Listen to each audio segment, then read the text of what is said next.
nouvelle pour les automobilistes, le prix à la pompe devrait baisser dans les prochains jours.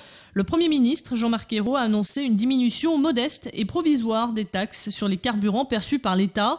Il faut dire que depuis plusieurs semaines, les prix au litre s'envolent, si bien qu'on se rapproche des records de 2008. Les nordistes n'ont plus d'intérêt à passer la frontière belge pour alléger leur portefeuille. Les prix sont maintenant plus excessifs. Que faut-il donc faire pour faire quelques économies? Réponse avec un membre de l'Automobile Club de Mont-Saint-Barreul. Il faut d'abord avoir un véhicule qui soit bien réglé, à savoir une injection et un moteur diesel à jour de son entretien. Il faut quand même savoir qu'un filtre à air encrassé et des bougies encrassées également, ça fait près de 10% de consommation d'essence ou de gasoil en plus.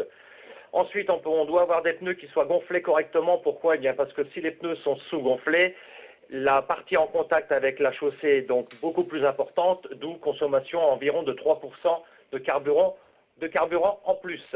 Ensuite, eh bien aussi, faites plutôt le plein de votre voiture le matin. Pourquoi? Eh bien, parce que la température de la terre est beaucoup plus froide et comme toutes les stations-service sont des cuves qui sont enfouies dans le sol, la terre étant plus froide, la densité de l'essence et du gasoil est moins grande.